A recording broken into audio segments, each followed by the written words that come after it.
ನಮಸ್ಕಾರ ವೀಕ್ಷಕರೇ, big boss Kannada season 11ರ ಫಿನಾಲೆಗೆ ಒಂದು ವಾರ ಮಾತ್ರ ಬಾಕಿ ಇದೆ. ಸದ್ಯ ಮನೆಯಲ್ಲಿ 6 ಜನ ಮಾತ್ರ ಉಳಿದುಕೊಂಡಿದ್ದಾರೆ. ಈ ವಾರ ಡಬಲ್ ಎಲಿಮಿನೇಷನ್ ನಡೆದಿದೆ. ಶನಿವಾರದ ಎಪಿಸೋಡ್ನಲ್ಲಿ ಗೌತಮಿ ಜಾಧವ್ ಹೊರಬಂದಿದ್ದಾರೆ. ಭಾನುವಾರದ ಎಪಿಸೋಡ್ ಚಿತ್ರೀಕರಣ ಕೂಡ ನಡೆದಿದೆ. ಮತ್ತೊಬ್ಬರು ಬಿಗ್ ಬಾಸ್ ಜರ್ನಿ ಮುಗಿಸಿದ್ದಾರೆ. ಈಗಾಗಲೇ ಹನುಮಂತು ಫಿನಾಲೆ ಟಿಕೆಟ್ ಪಡೆದಿದ್ದಾರೆ. ವಾರದ ನಡುವೆ ಎಲಿಮಿನೇಷನ್ ನಡೆಯುತ್ತದೆ ಎಂದು ನಿರೀಕ್ಷಿಸಲಾಗಿತ್ತು. ಆದರೆ ಸಂಕ್ರಾಂತಿ ಹಬ್ಬದ ಹಿನ್ನೆಲೆ ಎಲಿಮಿನೇಷನ್ ರದ್ದು ಮಾಡಿದ್ದರು. 5 ಜನ ನಾಮಿನೇಟ್ ಆಗಿದ್ದರು. ವೀಕೆಂಡ್ನಲ್ಲಿ ಇಬ್ಬರು ಬಿಗ್ ಬಾಸ್ ಜರ್ನಿ ಮುಗಿಸುವುದು ಖಚಿತವಾಗಿತ್ತು. ಶನಿವಾರವೇ ಗೌತಮಿ ಹೊರಬಂದರು. ನಾಮಿನೇಟ್ ಆಗಿದ್ದ 5ರ ಮುಂದೆ ಒಂದೊಂದು ಸೂಟ್ಕೇಸ್ ಇಟ್ಟು ಎಲಿಮಿನೇಷನ್ ಪ್ರಕ್ರಿಯೆ ನಡೆಸಲಾಯಿತು. ಸೂಟ್ಕೇಸ್ ಒಳಗೆ ಯಾರು ಎಲಿಮಿನೇಟ್, ಯಾರು ಸೇಫ್ ಎಂದು ಬರೆದಿದ್ದರು. ಅದರಂತೆ ರಜತ್, ಉಗ್ರಂ ಮಂಜು ಸೂಟ್ಕೇಸ್ ತೆಗೆದು ತಾವು ಸೇಫ್ ಎಂದು ತಿಳಿದು ಎಲ್ಲರಿಗೂ ಧನ್ಯವಾದ ತಿಳಿಸಿದ್ದರು. ಬಳಿಕ ಧನ್ರಾಜ್, ಗೌತಮಿ ಹಾಗೂ ಭವ್ಯ ಉಳಿದುಕೊಂಡಿದ್ದರು. ಮೂವರನ್ನು ಒಟ್ಟಿಗೆ ಸೂಟ್ಕೇಸ್ ತೆಗೆಯಲು ಹೇಳಿದಾಗ ಗೌತಮಿ ಎಲಿಮಿನೇಟ್ ಎನ್ನುವುದು ಗೊತ್ತಾಯಿತು. ಧನ್ರಾಜ್ ಹಾಗೂ ಭವ್ಯ ಸೇಫ್ ಆಗಿದ್ದರು. ಆದರೆ ಗೌತಮಿ ಬಳಿಕ ಧನ್ರಾಜ್ ಹೊರಗೆ ಬಂದಿದ್ದಾರೆ ಎನ್ನಲಾಗ್ತಿದೆ. ಭಾನುವಾರದ ಎಪಿಸೋಡ್ನಲ್ಲಿ ಇದು ಪ್ರಸಾರವಾಗಲಿದೆ. 16ನೇ ವಾರಕ್ಕೆ ಧನ್ರಾಜ್ ತಮ್ಮ ಜರ್ನಿಯನ್ನು ಮುಗಿಸಿದ್ದಾರೆ ಎನ್ನುವ ಮಾತುಗಳು ಕೇಳಿಬರ್ತಿದೆ. ಬಹಳ ಹಿಂದೆಯೇ ಧನ್ರಾಜ್ ಆಚಾರ್ ಬಿಗ್ ಬಾಸ್ ಮನೆಯಿಂದ ಹೊರಬರುತ್ತಾರೆ ಎಂದು ಕೆಲವರು ಅಂದುಕೊಂಡಿದ್ದರು.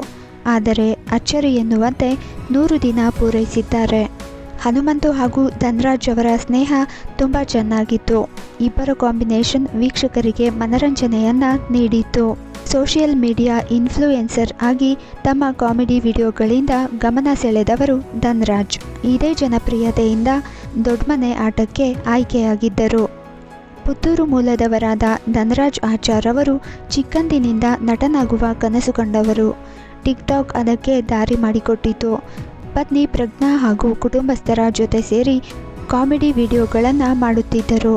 ಬಿಗ್ ಬಾಸ್ ಮನೆಯಲ್ಲಿ ಮೊದಮೊದಲು ವೀಕ್ ಕಂಟೆಸ್ಟ್ ಎನಿಸಿಕೊಂಡಿದ್ದರು. ಬಳಿಕ ನಿಧಾನವಾಗಿ ಆಟಕ್ಕೆ ಒಗ್ಗಿಕೊಂಡಿದ್ದರು. ಅಭಿಮಾನಿಗಳ ಬೆಂಬಲವೂ ಸಿಕ್ಕಿತ್ತು. ಹಾಗಾಗಿ ಇಷ್ಟು ದಿನ ಮನೆಯಲ್ಲಿ ಉಳಿದುಕೊಂಡರು. ಮೋಸ ಮಾಡಿ ಟಾಸ್ಕ್ ಗೆದ್ದ ಆರೋಪ ಇತ್ತೀಚೆಗೆ ಧನ್ರಾಜ್ ವಿರುದ್ಧ ಕೇಳಿಬಂದಿತ್ತು. ಇದೇ ಕಾರಣಕ್ಕೆ ಮಿಡ್ ವೀಕ್ ಎಲಿಮಿನೇಷನ್ ಕೂಡ ರದ್ದಾಗಿತ್ತು. ಇದರಿಂದ ಬೇಸರಗೊಂಡ ಧನ್ರಾಜ್ ಮನೆಯಿಂದ ಹೊರಬರುವ ನಿರ್ಧಾರಕ್ಕೂ ಬಂದಿದ್ದರು. ಬಳಿಕ ಇತರೆ ಸ್ಪರ್ಧಿಗಳು ಸಮಾಧಾನ ಮಾಡಿದ್ದರು. ಮಿಡ್ ವೀಕ್ ಎಲಿಮಿನೇಷನ್ನಿಂದ ತಪ್ಪಿಸಿಕೊಳ್ಳಲು ಟಾಸ್ಕ್ ಕೂಡ ಕೊಡಲಾಗಿತ್ತು. ಇದು ಫಜಲ್ ಗೇಮ್.